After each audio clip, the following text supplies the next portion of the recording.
quay cái rau xanh như vậy cho anh. Đây đây anh lấy. Đấy. Mang hải mâm đấy. Mang cái này Cái này lông lông đấy. Nó chủ động có lông đấy.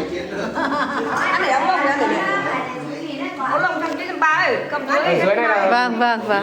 Dưới này có Xin chào. thịt gà thứ là chín hết rồi. Rồi. Nhưng mà từ đây. Cả nhà ăn. Nhà mới chín lò.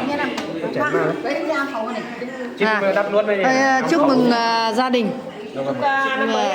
Chúc năm mới Mời bà nhá. mạnh khỏe, bình an, may mắn. Cảm ơn gia đình. Vâng.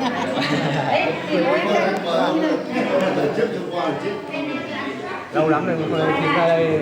Vâng. Hú ở sân kia.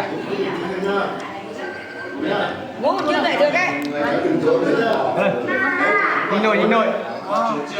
Cái này mà em cân khẩu khách khẩu ba này béo khẩu ba anh cân lên.